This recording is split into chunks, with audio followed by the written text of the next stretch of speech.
ఈరోజు దేవుని వాక్యం మనకు నేర్పిస్తున్న పాఠం ఏంటో తెలుసా? ఉపకారం.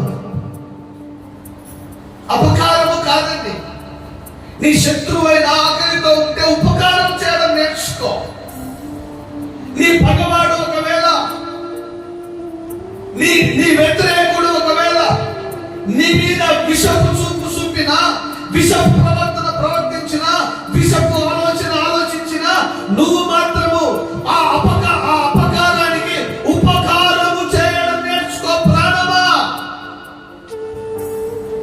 దావీదు ప్రార్థన చేస్తున్నాడు దేవుని సన్నిధిలో, అయ్యో ఆయుధాలు మోసే వారిని ఆశీర్వదించావు, రాజుగా అల్లుడిగా ఆశీర్వదించావు, రాజుగా ఆశీర్వదించావు.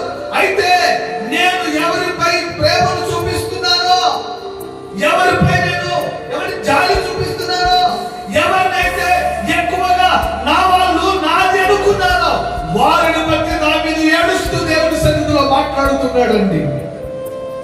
నేను చూపిన ప్రేమకు ప్రతిగా